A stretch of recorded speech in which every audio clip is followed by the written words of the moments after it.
Hello friends, welcome to just English classes. Good morning all of you. कैसे हो आप सभी?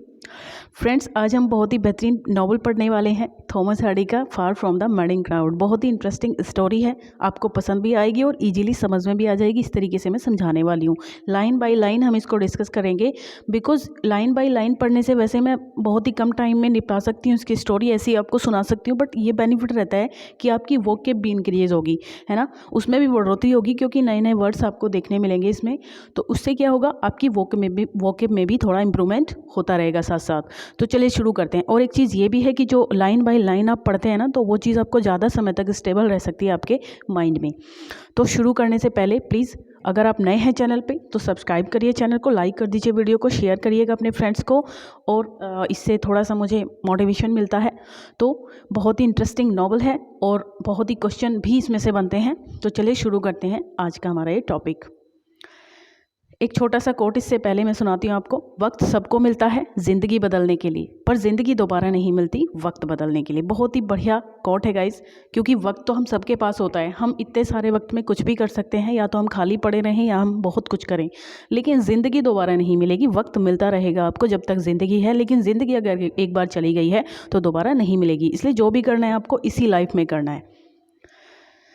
अब far from the madding crowd 1874 में ये आया था। इस थॉमस हार्डीज फोर्थ नॉवल, ये फोर्थ नॉवल है इनका, और सबसे फर्स्ट ये इनकी लिटरेरी सक्सेस भी है। इट ओरिजिनली अपीयर्ड एनोनिमसली, ये सबसे पहले बिना इनके नेम के आया था। किसमें? कॉर्नहिल नाम की मैगजीन में आया था। When it is gained a wide readership, जहाँ पे बहुत ज़्यादा लोगों ने इसको पढ़ा और पसंद भी किया। हार्डी टूक, अब इसके टाइटल की बात करें तो ये इसका जो टाइटल है ना, एक थॉमस ग्रे की elegy written in a country churchyard नाम की एक एलिजी आई थी 1751 में। बहुत प्यारी एलिजी है, तो मैनकाइंड के ऊपर है, तो उसी में से ये टाइटल लिया गया है। गैब्रियल इसमें with the savings of the frugal life, ये एक सेविंग्स की लाइफ जीता है। छोटी सी बेचारा सेविंग करता है, छोटी छोटी बचाता है पैसे और किसी तरीके से अपनी ज़िंदगी जी रहा है। अच्छी लाइफ बहुत इसकी नहीं है। एंड अलोन, अकेला है। He has leased and stocked a farm, इसने उधार वगैरह लेके लोगों से एक फार्म खोला हुआ है, उसी को ये चलाता है। He falls in love with a newcomer, वहीं पे एक बातसेबा एवर्डन नाम की लड़की आती है अपनी आंट के साथ रहने के लिए, तो उसके साथ जो है ये उसके प्यार में ये पड़ जाता है, उसको पसंद करने लगता है। Over time Bathsheba and Gabriel like each other well enough, ये क्या करते हैं, थोड़े समय बाद ही ये दोनों एक दूसरे को पसंद करने लगते हैं।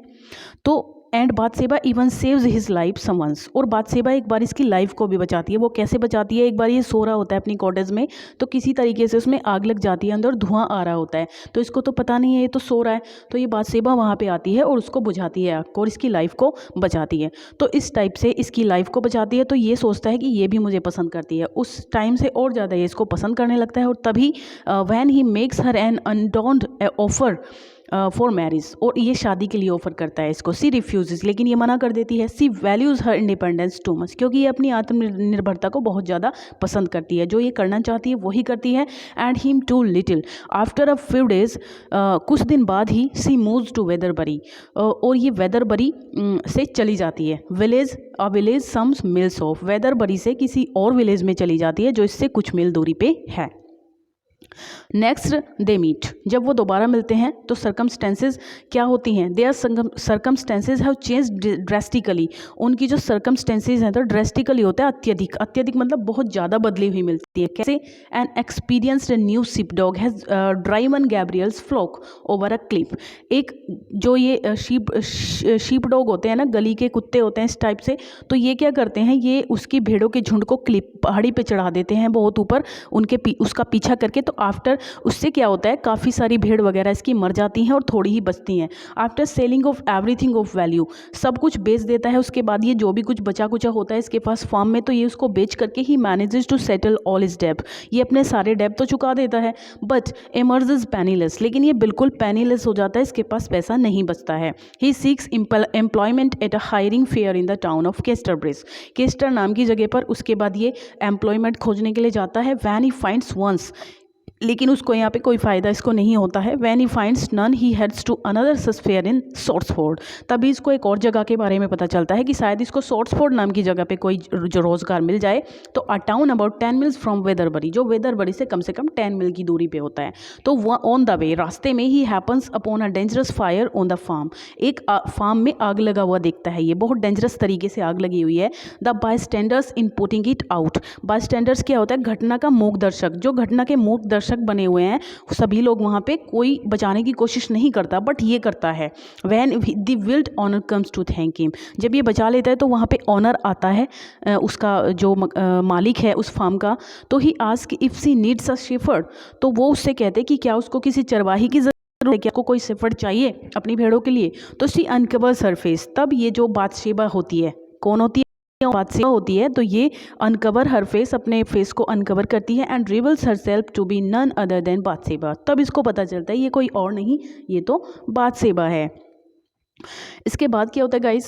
She has recently inherited her uncle's estate, क्योंकि उसको इनहेरिटेज में इसके अंकल का फॉर्म मिल जाता है चलाने के लिए, और ये धनी हो जाती है इसके बाद। दो समवट अनकम्फर्टेबल सी एम्प्लॉयज़ हिम, इसको पता चलता है कि ये कैसे अनकम्फर्टेबल सिचुएशन में है, तो ये इसको जॉब दे देती है, वहाँ पे रख लेती है। मीनवाइल, उसी के दौरान तभी क्या होता है? बादशेबा गेन्स अ न्यू एडमायरर, उसी दौरान इसको एक नया एडमायरर मिलता है।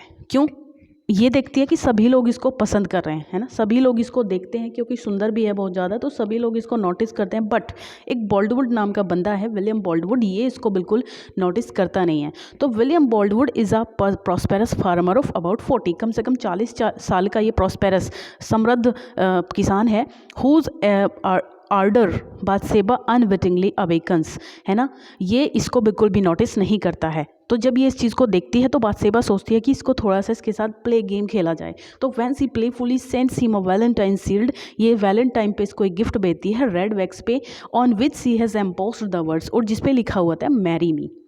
बोल्डवुड not realizing the valentine was a jest, तो बोल्डवुड को भी ये चीज़ मतलब लगती है कि भाई ऐसे मतलब किसी ने उसको एक उसको टाइप से भेजा है, तो बिकम्स ओबेस्ड विद हर, तो ये भी इसकी तरफ खींचा चलाता है। And soon proposes marrying assuming she wanted the same, और जल्दी ही उसको शादी के लिए ये प्रपोज कर देता है क्योंकि इसको लग रहा है कि ये भी ऐसा ही चाहती है।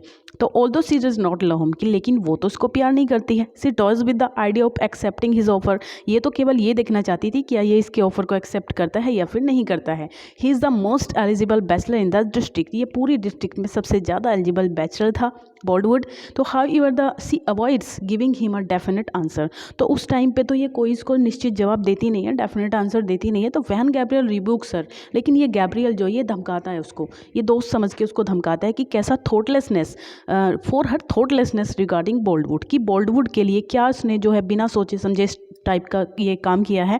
तो she dismisses him from his job, ये क्या करती है? इसको इसकी जॉब से निकाल देती है, ये कहते हुए कि तुम्हें क्या मतलब है, मैं जो करूँ मैं करूँ, तुम्हें मेरी लाइफ से क्या मतलब है ना। तो ये इसको जॉब से डिसमिस कर देती है। तो वैन बादशेबा शीप, लेकिन उसी टाइम पे क्या होता है? बादशेबा की शीप जो होती है begin dying from bloat, bloat से मरना स्टार्ट हो जाती हैं। She discovers to her chagrin that Gabriel is the only man, उसको पता चलता है अपने जो इधर उधर जो उसके नौकर वगैरह होते हैं उनसे पता चलता है कि केवल गैब्रियल ही है जो उसकी भेड़ों को इस टाइप से बचा सकता है, उनकी देखभाल कर सकता है। Her pride delays the inevitable, उसका जो घमंड है वो उसको क्या कहता है? Inevitable but finally she is force to beg him for help, वो तो उसको मना करता है, जो उसका घमंड होता है उसको मना करता है कि ऐसा मत कर पट, लेकिन ये फिर उसके फोर्स होकर के उससे बैग करती है, रिक्वेस्ट करती है गैब्रियल से। Afterward she offers him back his job, और फिर ये इसको जॉब भी वापस कर देती है इसकी। And their friendship is restored, उनकी दोस्ती फिर से वापस बनी रहती है। At this point the dashing sergeant, उसी टाइम पे एक और इंसिडेंट होता है। एक फ्रैंक ट्रॉय नाम का एक काफ़ी फ्रांसिस सर्जेंट वहाँ पे आ जाता है। ये फ्रांस में रहता है बट ये फ़िलहाल वेदरबरी आ गया है क्योंकि ये इसका नेटिव स्टेट है। तो returns to his native Weatherbury and by chance encounters Bathsheba one night, और एक रात में बादशेबा से इसकी मुलाकात होती है। Her initial dislike turns to, ये इसको पसंद करने लगता है। ट्रॉय तो उसको पसंद करने लगता है, लेकिन ये इसको अभी पसंद नहीं करती है, बातशेबा है। तो her initial dislike turns to infatuation, लेकिन इसकी जो ये डिसलाइक है ये लाइक में बदल जाती है। कैसे? जब ही एक्साइट्स हर, ये इसको एक्साइट कर देता है विद अ प्राइवेट डिस्प्ले, अपनी तलवारबाजी दिखा करके, तो ये इससे अट्रैक्ट हो जाती है। तो Gabriel observes Bathsheba's interest in young soldier and tries to discourage it. तो गैब्रियल जो है ये ऑब्जर्व करता है, ये इसको पता चलता है, धीरे धीरे जानता है कि इसका इंटरेस्ट यंग सोल्जर में, ट्रॉय में, तो ये इसको डिस्करेज करने की कोशिश करता है, उसको समझाता है कि ऐसा मत करो। तो टेलिंग हर, ये बताते हुए कि she would be better off marrying Boldwood, इससे अच्छा तो वो कम से कम बोल्डवुड से शादी कर ले, बस इसके चक्कर में ना पड़े, क्योंकि ये कुछ जानता होगा इसके बारे में।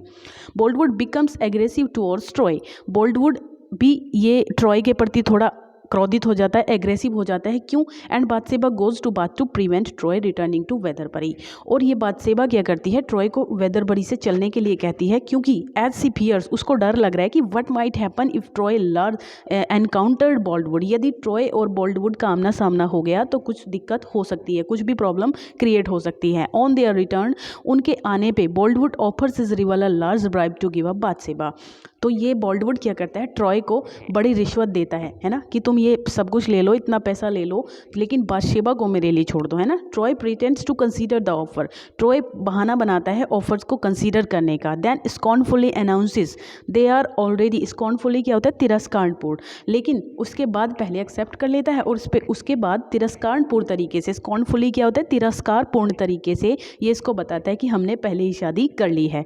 तो बोल्डवुड विदड्रॉज ह्यूमिलिएटेड, बोल्डवुड को बहुत गुस्सा आता है, वो मानवीयता को दूर फेंक करके कहते हैं कि वो रिवेंज, वो उससे बदला लेने की कसम खाता है। बाथशेबा सून डिस्कस, बाथशेबा को जल्दी से एक और बात पता चलती है कि her new husband is an improvident gambler, उसका जो नया हस्बैंड है ना, इम्प्रोविडेंट क्या होता है गाइस, इम्प्रोविडेंट होता है जैसे परिणाम न सोचने वाला, एक जुआरी है जो मतलब कुछ भी कर देता है लेकिन परिणाम नहीं सोचता है, और उसको with little interest in farming, और फार्मिंग में भी उसका कोई ज़्यादा रुचि उसकी नहीं है। तो worse he begins to suspect he does not love her, तो उसके बाद जब उसको थोड़ा थोड़ा ये भी सस्पेक्ट हो रहा है, ये भी संदेह हो रहा है कि वो उससे प्यार भी नहीं करता है वास्तव में। इनफैक्ट वास्तव में Troy's heart belongs to her former servant, उसका जो हार्ट था वो किससे लगा हुआ था, उसकी एक सर्वेंट थी फैनी रोबिन, इसी से इसका जो है थोड़ा अफेयर चल रहा था, इससे शादी भी करना चाहता था। देखते हैं आगे। तो बिफोर मीटिंग बाथशेबा से मिलने से पहले ये फैनी रोबिन के साथ इसका अफेयर था। Troy had promised to Fanny Robin marry, Troy ने वादा किया था फैनी रोबिन से कि शादी करेंगे हम दोनों, तो ऑन द वेडिंग डे, लेकिन शादी के दिन ही कुछ ऐसा हो जाता है कि द लकीलेस गर्ल, वो दुर्भाग्यशाली लड़की जो होती है, टू द रॉन्ग चर्च, वो गलत चर्च में चली जाती है। सी एक्सप्लेन्ड हर मिस्टेक, ये गलती उससे हो जाती है और वो बताती भी है ट्रॉय को, but Troy humiliated at being left at the altar, तो ये क्या करता है, ये बिल्कुल भी ह्यूमिलिएशन नहीं दिखाता और ये मना कर देता है और शादी को भी तोड़ देता है। व्हेन दे पार्टेड, जब वो अलग होते हैं तो अनबैकनाउंस्ड टू ट्रॉय, अनबैकनाउंस्ड होता है अनजान होना, तो ट्रॉय इस बात से भी अनजान है कि Fanny was pregnant with his child, Fanny उसके बच्चे की प्रेग्नेंट है। सम मंथ्स लेटर, कुछ महीने बाद क्या होता है, Troy and Bathsheba encounter Fanny on the road, एक सड़क पर जाते हुए ये फैनी रोबिन मिलती है, किसको, ट्रॉय और बाथशेबा को। डेस्टिट्यूट होता है बेसहारा, बिल्कुल बेघर। तो as she painfully makes her way toward the Casterbridge workhouse, painfully मतलब इसको बहुत ज़्यादा पेन भी है, पेनफुली ये अपने रास्ते को जा रही है, कास्टरब्रिज की तरफ जा रही है। Troy sends his wife onward, तो ट्रॉय दूर से ही अपनी वाइफ को इसके पास भेजता है बाथशेबा को। Then gives Fanny all the money in his pocket, तो उसके पास पैसा होता है ट्रॉय के, तो वो सारा पैसा इसको दे करके बाथशेबा को ये फैनी के पास उसको भेजता है। टेलिंग हर, उसको ये भी बताता है कि he will give her more in a few days, कि कुछ दिन बाद हम तुम्हें और दे देंगे, कि ये भी उससे कह देना। Fanny uses up the last of her strength to reach her destination, तो फैनी किसी ना किसी तरीके से चली जाती है अपनी डेस्टिनेशन पे, Casterbridge. A few hours later, कुछ घंटे बाद ही सी डाइज इन चाइल्ड बर्थ, एक बच्चे को जन्म देने में उसकी मौत हो जाती है। अलोंग विद द बेबी, और बेबी की भी मौत हो जाती है। Mother and child are then placed in a coffin, एक कॉफिन में माँ और बच्चे दोनों को रखा जाता है। And sent home to Weatherbury for interment होता है अंतिम संस्कार के लिए, जो भी कुछ दफनाना वफनाना होता है तो उसके लिए वेदरबरी भेजा जाता है उस कॉफिन को। तो Gabriel who knows of Troy's relationship with Fanny, Gabriel को ये सब बातें पता थी कि फैनी की रिलेशनशिप इस सोल्जर के साथ थी। Tries to conceal the child's existence, तो ये छुपाने की कोशिश करता है, जो बच्चा होता है बच्चे की बात छुपाने की कोशिश करता है ये, बट लेकिन बाथशेबा एग्रीज, बाथशेबा कहती है कि that the coffin can be left in her house overnight, जो कॉफिन है रात को वो उसके ही घर पे रहेगा, from her sense of duty, क्योंकि उसकी ड्यूटी बनती है टुवर्ड्स द सर्वेंट, अपने नौकर के लिए, क्योंकि वो ट्रॉय की नौकरानी थी तो उनकी कोई फ़र्ज़ बनता है, उसका भी उसके लिए फ़र्ज़ बनता है। हर सर्वेंट एंड कॉन्फिडेंट लिडी, उसकी एक सर्वेंट होती है कॉन्फिडेंट और इसको भरोसा भी है इस पर, तो लिडी नाम की होती है ये। रिपीट्स द र्यूमर, तो ये र्यूमर फैला देती है that Fanny had a child, कि फैनी के पास एक बच्चा भी था। ये बात और किसी को नहीं पता थी, सिर्फ गैब्रियल को पता थी, बट ये इस बात को फैला देती है। When all the servants are in bed, जब सारे सर्वेंट सो जाते हैं तो बाथशेबा अनस्क्रूज होता है उघाड़ना होता है या खोलना होता है, तो ओपन करना होता है मतलब, तो बाथशेबा अनस्क्रूज लडिड, वो ढक्कन खोलती है उस कॉफिन का, and sees the 2 bodies inside, उसको अंदर 2 बॉडीज मिलती हैं, एक बच्चे की और एक माँ की।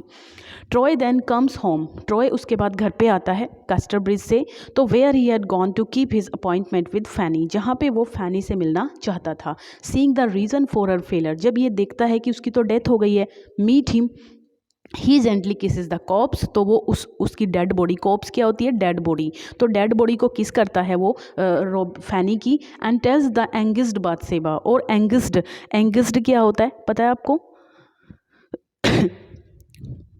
1 सेकेंड गाइज। एंगेज्ड होता है दुखी, है ना, तो जो दुखी बाथशेबा होती है ना, परेशान होती है ये देख करके, तो ये इसको कहता है कि this woman is more to me, ये औरत मेरे लिए बहुत ज़्यादा थी, डैड एज शी, और अब ये मरी हुई भी मेरे लिए उसी तरह है जैसे ये जीवित थी, तो देन एवर यू मोर, तुम कभी नहीं हो सकती हो, ये तुमसे बहुत ज़्यादा है, और आर और कैन बी, और तुम कभी हो भी नहीं सकती इसकी जितनी। तो the next day he spends all his money on a marble Tom stone, अगले ही दिन ये ट्रॉय क्या करता है, ये इसका एक मार्बल टॉम स्टोन बनवाता है, कब्र बनवाता है, कब्र के ऊपर जो टॉम बनवाते हैं वो बनवाता है, और उस पर लिखवाता है कि erected by Francis Troy in beloved memory of Fanny Robin. Then loathing himself and unable to bear Bathsheba's company, उसके बाद ये बाथशेबा के साथ रह नहीं पाता है, उसको रह के फैनी की याद आ रही है, तो ये रह नहीं पाता इसके पास, ही लीव्स, ये चला जाता है वहाँ से। आफ्टर अ लॉन्ग वॉक, काफ़ी लंबा समय चलने के बाद, ही बाथ्स इन द सी, तो ये समुंदर पे नहा रहा होता है, तो leaving his clothes on the beach, किनारे पे अपने कपड़े रख के, a strong current carries him away, एक तेज धारा आती है और इसके कपड़े बहा के ले जाती है, इसको भी बहा के ले जाती है, लेकिन एक जो बोट होती है वहाँ पे बोट जारी होती है, वो इसको बचा लेती है। ही does not return home however, लेकिन ये इसके बाद घर नहीं आता है। लेकिन उसके बाद सब क्या सोच लेते हैं कि शायद कपड़े तो मिलते हैं उसके वहाँ पे, लेकिन वो नहीं मिलता है, तो सब लोगों को ये लगता है कि शायद फैनी रोबिन की डेथ की वजह से ट्रॉय ने भी सुसाइड कर लिया है। तो अ ईयर लेटर, 1 साल बाद की बात होती है, with Troy presumed drowned, presumed मान लिया जाता है, ड्रॉन डूबा हुआ, तो ट्रॉय को तो डूबा हुआ मान लिया जाता है। बोल्डवुड रिन्यूज हिज सूट, तो ये दोबारा से अपना जो है याद दिलवाता है बाथशेबा को अपनी बातें, burdened with guilt over the pain she has caused him, तो ये क्या करता है, Bathsheba reluctantly consents to marry him in 6 years, Bathsheba इससे कहती है कि मैं अभी तो तुमसे शादी नहीं करूंगी, अनिच्छा से, मतलब इच्छा तो इसकी है नहीं इससे शादी करने के लिए, बट लेकिन इसने इसके साथ ऐसा किया तो ये थोड़ी मजबूर भी है।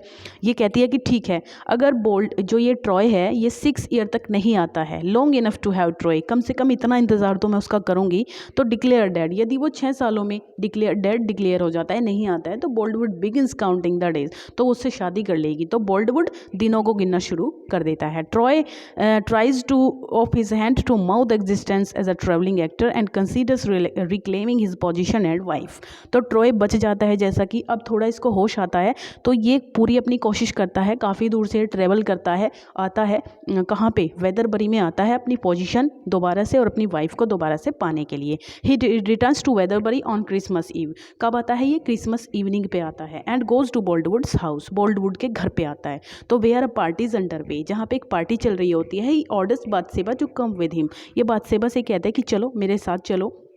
वैंस इज रिंग्स, लेकिन वो थोड़ी घबरा जाती है, शौक में भी है, सदमे में भी है ये सब देख करके, तो ही सीजीज हर आर्म, तो ये इसकी बाह को खींचता है, एंड सी स्क्रीम्स होता है चिल्लाना, ये जोर से चिल्लाती है, एट दिस, इस पे बोल्डवुड शूट्स ट्रॉय डेड, तो ये बोल्डवुड क्या करता है, ट्रॉय को शूट कर देता है अपनी गन से, and tries unsuccessfully to turn the double barrelled gun on himself, तो ये जो क्या होता है, ये गन जो है ये खुद ब खुद चल जाती है, ये उस पर चलाता तो नहीं है, केवल शूट करता है, बट ये गन उसकी तरफ मुड़ जाती है और चल जाती है।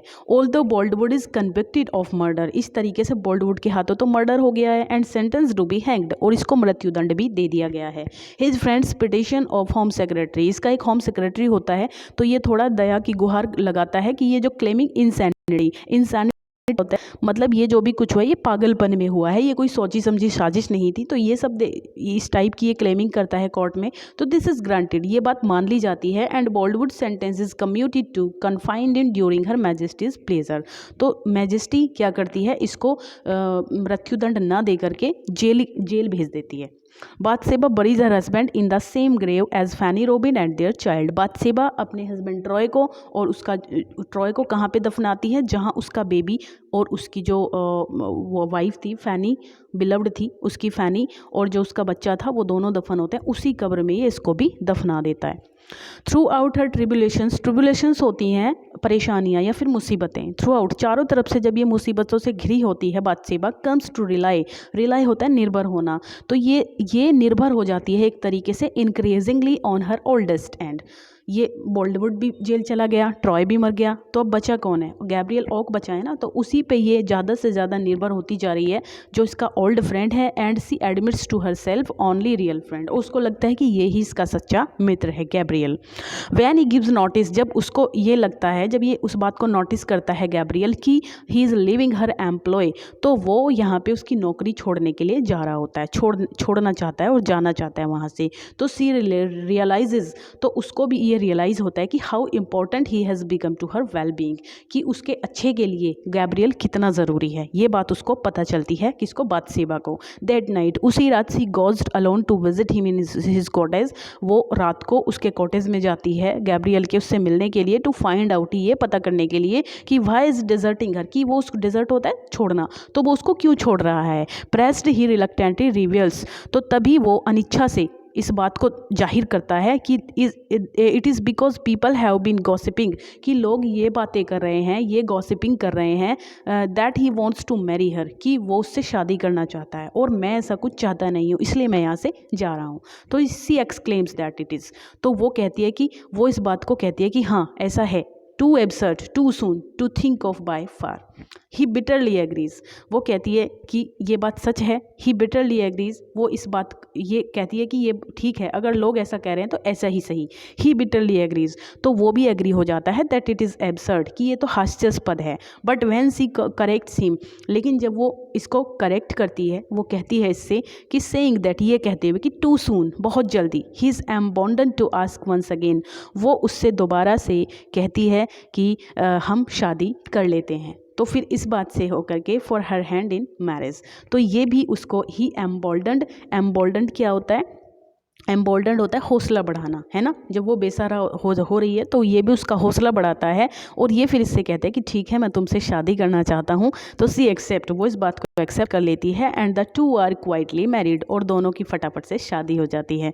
आई होप आपको बहुत अच्छी लगी होगी गाइज ये स्टोरी, तो सब्सक्राइब कर लीजिए, लाइक कर दीजिए, शेयर कर दीजिए बिना कहे, और जल्दी ही नेक्स्ट वीडियो के साथ मैं आपके सामने हाजिर होती हूँ। अगर आपको कुछ पढ़ना है मुझसे, कोई नॉवल आपको पढ़ना है, तो प्लीज़ कमेंट बॉक्स में कमेंट करिएगा। और एक क्वेश्चन ये भी है आपके लिए कि जो ये कब आया था, जो हमारा far from the madding crowd है, ये कब आया था, और इसका जो टाइटल है वो किससे लिया गया था, बिना आप कहीं पर देखे कमेंट बॉक्स में कमेंट करिएगा, ठीक है। Thank you, bye bye, take care.